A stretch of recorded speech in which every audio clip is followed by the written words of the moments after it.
Hello बच्चों, कैसे हैं आप सभी। उम्मीद करता हूँ बहुत अच्छे हैं और आईपीएल अच्छे से देख रहे हैं। क्यों अच्छे से देख रहे हो, नहीं देख रहे हो? शिखर धवन ने अच्छी बैटिंग की है ना। ऑल राइट, चलिए वीडियो चालू करता हूँ। मैं हूँ प्रशांत माहेश्वरी और fun with physics YouTube channel पर आप सभी का बहुत बहुत स्वागत है। आज हम यूनिट 9 मतलब अर्धचालक युक्तियाँ या फिर सेमीकंडक्टर इलेक्ट्रॉनिक्स, ठीक है, इसके मेन क्वेश्चंस को डिस्कस करेंगे जो एग्जाम में आ सकते हैं मेरे अकॉर्डिंग। ठीक है, ये बात ध्यान में रखना, ये मेरा अनुमान है कि इन्हीं सवालों में से काम हो जाना चाहिए। इंग्लिश मीडियम और हिंदी मीडियम दोनों मीडियम्स के बच्चों के लिए वीडियो बनाऊंगा, तो अच्छे से देखें, सवाल को समझ लीजिए। देखिए पैटर्न क्या है सेमीकंडक्टर इलेक्ट्रॉनिक्स का।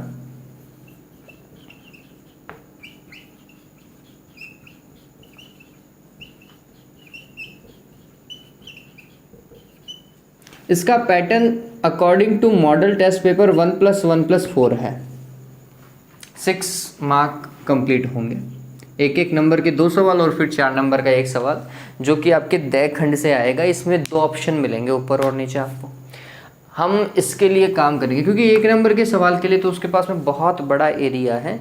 वो 1 नंबर के सवाल आपके तब भी तैयार हो जाएंगे जब नेक्स्ट वीडियो जो मैं बनाऊँगा प्रीवियस ईयर के जो क्वेश्चंस हैं उनको जब हम डिस्कस करेंगे तो ऑटोमेटिकली आपके 1 नंबर के भी बहुत सारे सवाल जो हैं वो क्लियर हो जाएंगे बच्चों।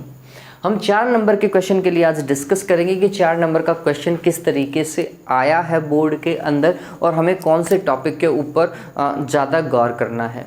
मैं बच्चों को एक सलाह दूंगा, आप पीएन डायोड को मत छोड़िएगा।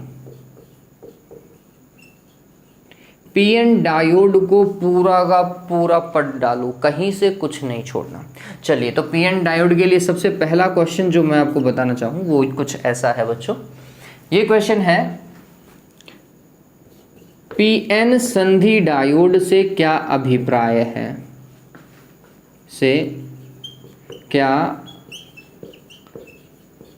अभिप्राय है, मतलब आप क्या समझते हैं पीएन संधि डायोड से? इसके निर्माण में होने वाली 2 विधियों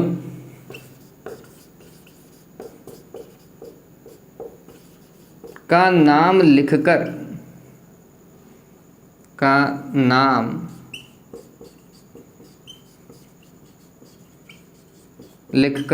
वर्णन कीजिए। हाँ भाई, पीएन संधि डायोड जब बनता है ना तब 2 प्रोसेस होती हैं। कौन कौन सी? एक तो होता है बच्चों विसरण और दूसरा क्या है बच्चों, अपवहन होता है, ड्रिफ्ट होता है। ठीक है, तो ये आपको लिख करके बताना है अच्छे से, उसका पूरा का पूरा डायग्राम बनेगा, पूरा एक्सप्लेन करना पड़ेगा। इंग्लिश में लिखें तो हम कुछ ऐसा लिख सकते हैं, what do you mean by PN junction diode?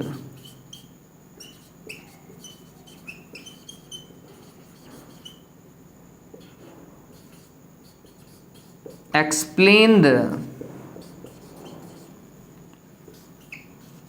2 processes while formation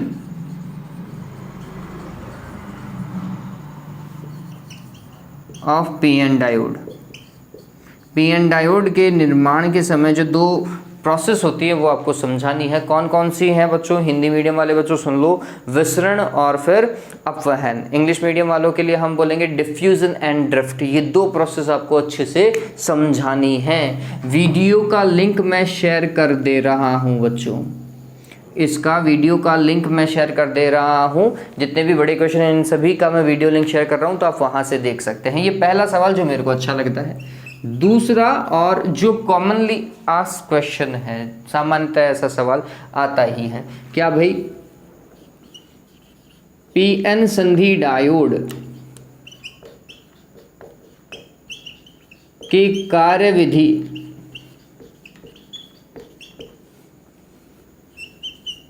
को समझाने हेतु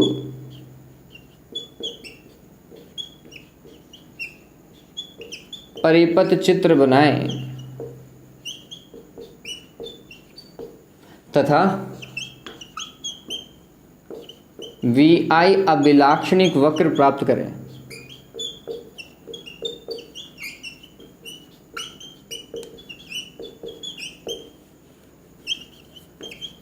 वी आई अभिलाक्षणिक वक्र प्राप्त करें। ये क्या चीज़ है भाई?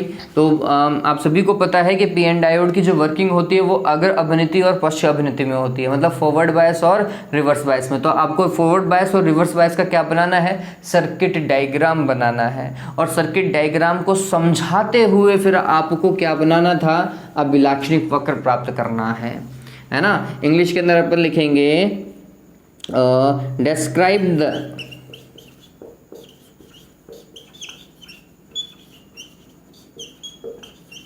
working of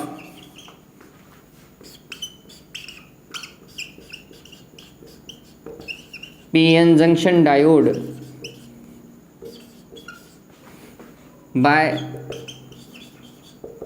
circuit diagram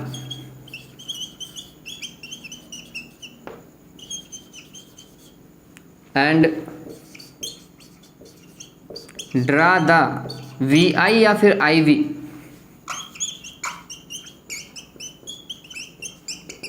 characteristics for PN diode. तो अच्छे से बनाइएगा, क्योंकि सर्किट डायग्राम जो है वो खुद एक नंबर का है, कैरेक्टरिस्टिक डायग्राम खुद एक नंबर का है, वर्किंग का जो आप अग्र अभिनीति और पश्च अभिनीति फॉरवर्ड बायस और रिवर्स बायस की वर्किंग करोगे वो 1+1 की हो जाएगी। ठीक है, तो सर्किट डायग्राम एक नंबर का, कैरेक्टरिस्टिक डायग्राम IV अभिलाक्षणिक वक्र जो आप बनाओगे वो एक नंबर का, अग्र अभिनीति फॉरवर्ड बायस का वर्किंग एक नंबर की, रिवर्स बायस की वर्किंग एक नंबर की। इस तरीके से ये कंप्लीट होता है। अब इसमें क्या करता है वो कई बार ये भी पूछ लेता है कि अग्र अभिनीति में डिप्लेशन लेयर पर क्या प्रभाव पड़ता है। डिप्लेशन लेयर तो समझते हो ना बच्चों, अवक्षय परत की चौड़ाई पर क्या प्रभाव पड़ता है। कौन सी में? फॉरवर्ड बायसिंग में और रिवर्स बायसिंग में डिप्लेशन लेयर की विड्थ जो है, चौड़ाई जो है वो घटती है या बढ़ती है, ये पूछ लेता है इसी के अंदर। ठीक है, तो ध्यान में रखने ना, डिप्लेशन लेयर विड्थ यहाँ पर। चलो मैं नेक्स्ट क्वेश्चन में डाल देता हूँ और एक बार वीडियो को देख लेता हूँ कि ये वीडियो सही तो दिखाई दे रहा है क्या।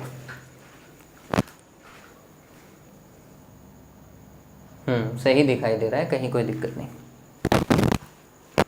चलिए ये उतार लीजिएगा, है ना। हाँ भाई, आगे काम करते हैं।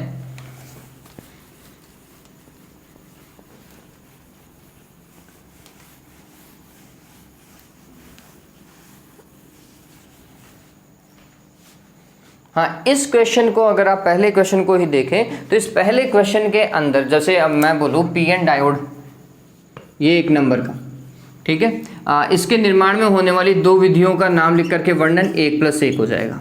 तो अब ये 3 नंबर ही कंप्लीट हुए, तो फिर वो चौथा कहाँ से देगा? ठीक है, अब चौथे के लिए उसे क्या करना पड़ सकता है, तब भी आप क्या लिख सकते हैं? चौड़ाई वोड़ाई ये ध्यान रख सकते हैं। अदरवाइज इस एक नंबर के लिए, मतलब 4 नंबर का होना चाहिए ना, 3 नंबर तो यहाँ से मिल गए, चौथा नंबर कहाँ से देगा? चौथा एक नंबर कहाँ से देगा? तो उसके लिए वो बोलेगा परिभाषित करो, इसी में ही परिभाषित करो डाल लीजिएगा। और 2 परिभाषाएं इसमें सामान्यतः पूछी गई हैं। क्या भाई? एक है अवक्षय परत, अवक्षय परत, और दूसरी है रोधिका विभव। तो यहां पर आधा और आधे में वो 2, मतलब आधा आधा नंबर में एक नंबर बांट देगा। तो एक नंबर यहां से, एक नंबर यहां से, एक नंबर यहां से मिलेगा। इंग्लिश मीडियम वाले ध्यान में रखें,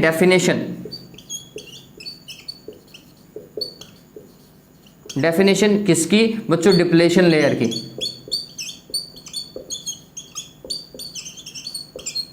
डिप्लेशन लेयर, और डिप्लेशन लेयर के साथ में रोधिका विभव, बैरियर पोटेंशियल, बैरियर पोटेंशियल। ठीक है, इनकी डेफिनेशन ध्यान में रखना, कॉमनली आस्क्ड क्वेश्चन है बच्चों। तो ये था आपका पीएन संधि डायोड। अब पीएन संधि डायोड से ही रिलेटेड जो नेक्स्ट क्वेश्चन है बच्चों, क्वेश्चन नंबर 3, ये क्या पूछा जाता है? ये है दिष्टकारी से। दिष्टकारी से क्या अभिप्राय है? दिष्टकारी या फिर दिष्टकरण से क्या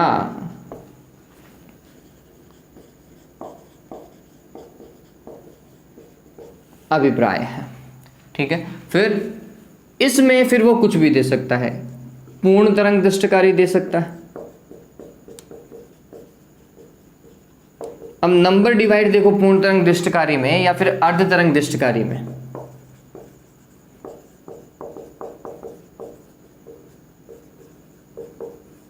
नंबर डिवीजन देखिएगा, एक नंबर तो इस परिभाषा का हो जाएगा, कहीं कोई दिक्कत ही नहीं है। यहां पर 3 नंबर वो कैसे डिवाइड करता है, तो एक नंबर डिवाइड करता है बच्चों सर्किट डायग्राम से, सर्किट डायग्राम दोनों के लिए है ये। ठीक, दूसरा नंबर वो डिवाइड करेगा बच्चों निवेशी इनपुट कैरेक्टरिस्टिक से, इनपुट वेव डायग्राम, और तीसरा है आउटपुट का, आउटपुट वेव डायग्राम। इस तरीके से वो 3 नंबर डिवाइड करता है। ये मेरी बात समझ रहे हो, एक तो सर्किट डायग्राम बन जाएगा, परिपथ चित्र बन जाएगा, दूसरा निवेशी वक्र वाला बन जाएगा, और तीसरा आउटपुट मतलब निर्गत वक्र जो मिलता है इन दोनों के अंदर ये अपन ने बनाया है वक्र, वो वक्र ध्यान में रखिएगा, वहां से आपके नंबर डिवीजन चालू हो जाते हैं। ठीक, और अगर ऐसा भी नहीं करता तो ये समझिएगा, एक नंबर यहां पर, एक नंबर यहां पर, आधा नंबर इसका और आधा नंबर इसका, तो 3 नंबर तो यहाँ पे कंप्लीट हुए। तो फिर 4th नंबर कहाँ अटकाएगा बच्चों, सोचो 4th नंबर कहाँ अटका सकता है। आप भी दिमाग लगाओ, मैं आपको फिर बताता हूँ। मैं इसके लिए थोड़ा सा लाइन छोड़ता हूँ। इंग्लिश मीडियम वाले समझिएगा कि दृष्टकारी को हम क्या बोलते हैं बच्चों, रेक्टिफायर। What is rectifier?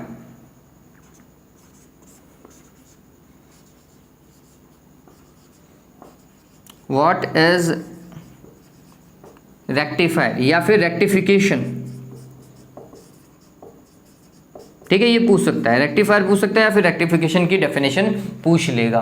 और फिर क्या पूछेगा, फुल वेव रेक्टिफायर के बारे में पूछेगा, full wave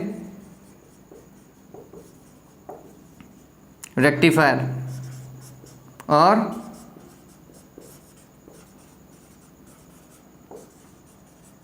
half wave rectifier. ठीक है, ये दोनों ध्यान में ही रखिएगा। नंबर डिवीजन मैंने बता रखा है, डेफिनेशन का 1 मार्क हो जाएगा, सर्किट डायग्राम 1 मार्क, इनपुट और आउटपुट कैरेक्टरिस्टिक कर हाफ प्लस हाफ। ठीक, फिर तीसरा नंबर कहाँ से देगा वो समझने वाली बात है। तो हम बोलते हैं यहाँ पर कोई ना कोई क्वेश्चन डाल देगा।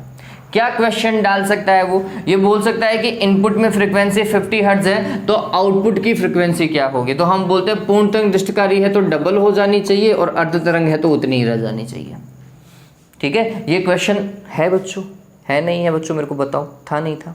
ठीक है, तो ये चीज ध्यान में रखें, दृष्टकारी के अंदर कॉमनली आस्क्ड क्वेश्चन के अंदर या तो ऐसा पूछता है और उसके साथ में एक क्वेश्चन डाल देगा, क्या भाई निवेश में इतनी आवृत्ति आ रही है तो निर्गत की आवृत्ति कितनी होगी, आप सभी को पता होना चाहिए ये वाली चीज, इसको मत भूल जाना बस। ठीक है, काम बैठ जाएगा।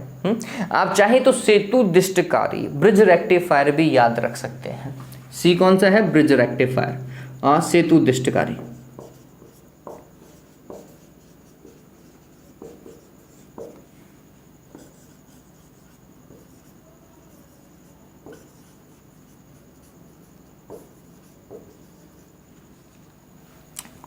ब्रिज रेक्टिफायर ये देख लो, मतलब पी एन डायोड से रिलेटेड अगर आपने कुछ भी चीज नहीं छोड़ी है तो ये मान करके चलो कि आपके 4 नंबर मिल गए आपको। ठीक है, चांसेस मोर देन 90% है कि पी एन डायोड के इन सवालों से ही आपको मेन एग्जाम में क्वेश्चन देखने को मिल जाएगा बच्चों, चांसेस बहुत ज्यादा हैं यहाँ से। ठीक, हाँ चलिए ठीक है, वर्किंग ध्यान में रखिएगा, इनकी वर्किंग मत भूल जाना, क्योंकि अगर नीचे सवाल नहीं देता है तो फिर वो चौथा नंबर वर्किंग का भी हो जाएगा, थ्योरी का भी तो हो सकता है। ठीक है, मेरी बात को समझ रहे हो, या तो वो क्वेश्चन दे देगा तो वहां से 1 नंबर डिवाइड हो जाएगा, अदरवाइज इनकी वर्किंग की भी तो थ्योरी है, उस वर्किंग की थ्योरी का आपको क्या मिलेगा, 1 नंबर मिलेगा, ध्यान में रखिएगा। तो ये था पी एन डायोड से रिलेटेड पार्ट बच्चों, हो जाएगा डन। चलिए अब आगे चलते हैं ट्रांजिस्टर से रिलेटेड पार्ट। मैं पीएन डायोड क्यों बोल रहा हूं, क्योंकि पीएन डायोड याद रखने में आसान है, बहुत ज्यादा आसान है ना। ट्रांजिस्टर जो है वो बच्चों के लिए थोड़ा सा क्या पड़ जाता है, टिपिकल पड़ जाता है, शायद इतना गौर ही नहीं कर पाते हैं। ट्रांजिस्टर वैसे एक लेवल ज्यादा ही है, 12th के हिसाब से वाकई में लेवल ज्यादा है। 12th तक ये सिर्फ डायोड तक ही रहना चाहिए, लेकिन बोर्ड को लगता है कि बच्चे बहुत ज़्यादा होशियार हैं और हमने इन्हें पूरी फैसिलिटी दे रखी है, और ये पता ही नहीं बच्चे रट रट के काम चला रहे हैं। उनके सामने अगर ट्रांजिस्टर आ जाए तो उन्हें पता भी ना चले कि ये ट्रांजिस्टर है क्या, उनको तो डायोड का ही नहीं पता चले। हाँ देखो, तो अब अपन बात करते हैं ट्रांजिस्टर वाले पार्ट की कि ट्रांजिस्टर में कौन से सवाल हमें देखने हैं। सबसे पहला और जो मतलब 1 नंबर की तरीके से तो ये तो 4th ही क्वेश्चन हो गया, 3 तो डायोड के ही हो गए। जो क्वेश्चन मेरे को सही लगा या फिर बोर्ड पैटर्न में बहुत बार पूछा गया है वो ये है बच्चों, common emitter transistor. Common emitter का मतलब क्या हो गया, उभयनिष्ठ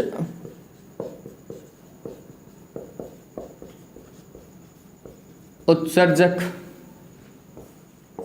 ट्रांजिस्टर कि क्या बच्चों, कार्यविधि मान लीजिए, कार्यविधि नहीं माने तो इसके लिए क्या, परिपथ चित्र।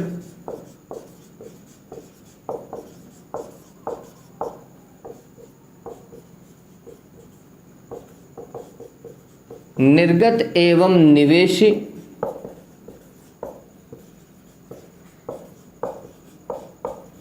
अभिलाक्षणिक वक्र, ये तो आप सभी को पता है ना। इनपुट और आउटपुट कैरेक्टरिस्टिक डायग्राम ध्यान में ही रखिएगा। क्या पूछता है कि कॉमन इमीटर या उभयनिष्ठ उत्सर्जक ट्रांजिस्टर हेतु निर्गत एवं निवेशी अभिलाक्षणिक वक्र प्राप्त करने हेतु परिपथ चित्र बनाएं तथा अभिलाक्षणिक वक्र प्राप्त कीजिए।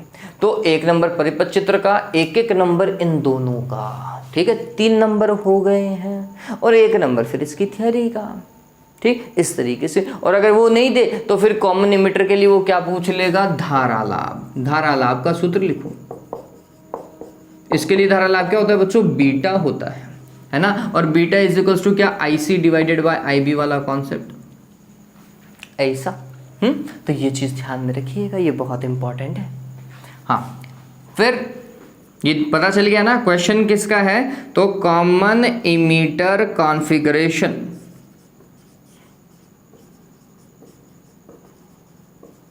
ऑफ ट्रांजिस्टर आपकी बुक में बहुत अच्छे से दे रखा है बच्चों।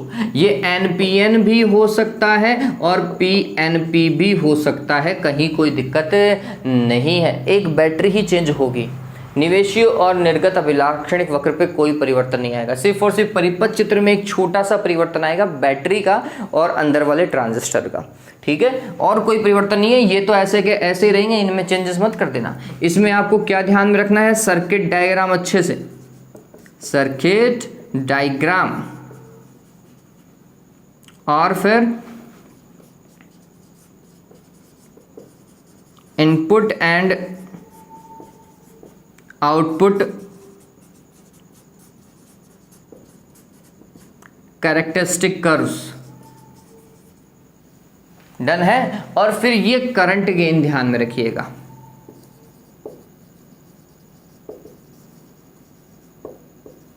करंट गेन बीटा, अदरवाइज अगर करंट गेन बीटा नहीं पूछता है इसके लिए तो फिर एक सबसे सिंपल सवाल है, एक सवाल तो ये आएगा, ये पूछ ही लेगा एक साथ। इसके साथ में जो बी सवाल आएगा वो क्या पूछेगा, धारा लाभ के मध्य अल्फा व बीटा में संबंध,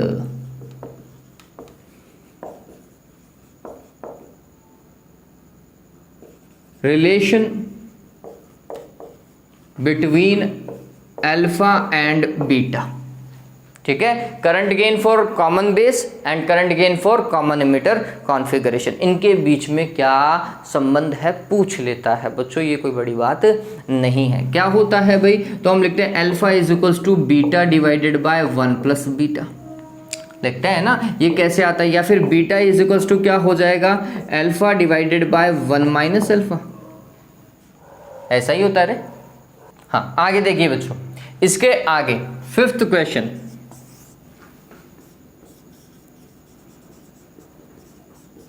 ट्रांजिस्टर एज एन एम्पलीफायर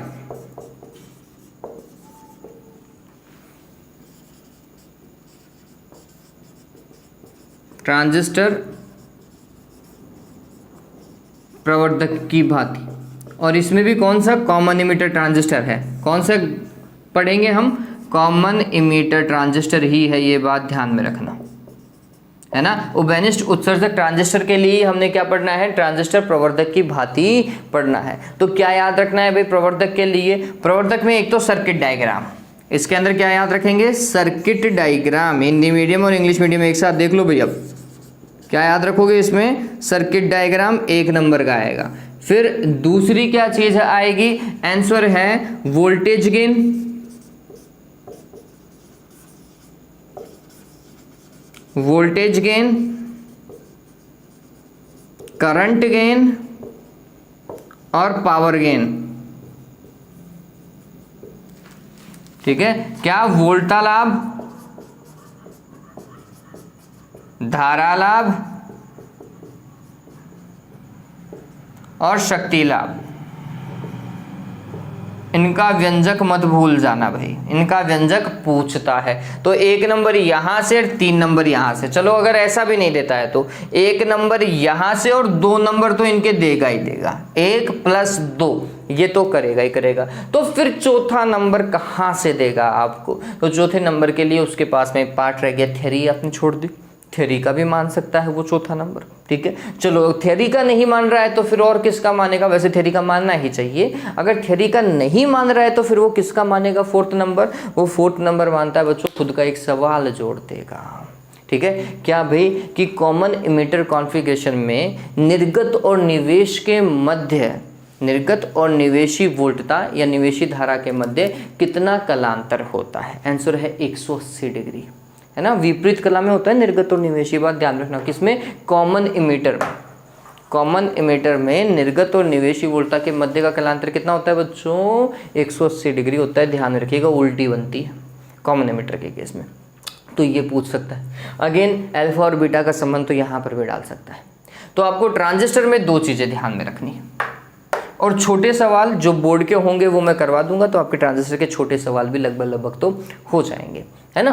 तो ये ध्यान रख लीजिएगा, ट्रांजिस्टर में ये 2 टॉपिक नहीं छोड़ने हैं, और फिर पीएन डायोड को नहीं छोड़ना है। तो 3 सवाल पीएन डायोड के, 2 ट्रांजिस्टर के सवाल, आपका ये चैप्टर 4 नंबर के लिए तो पूरा हो चुका है। अब 1-1 नंबर के सवालों के लिए हम पिछले सालों के सवाल देखेंगे, और आप जितना किताब से पढ़ सकें उतना पढ़िए। मैं आपको बोलूँगा कि आपके बुक के जो पीछे के क्वेश्चन है ना, अति लघुत्रात्मक सवाल, उनको नहीं छोड़ना है, पूरे याद करने हैं वो आपको। ठीक है, चलिए इसी तरीके से वीडियोस को लाइक करते रहें, शेयर करते रहें, और मैं कोशिश करूँगा कि वीडियो लगातार कंटिन्यू आप तक पहुँचते जाए। Have a good day, take care.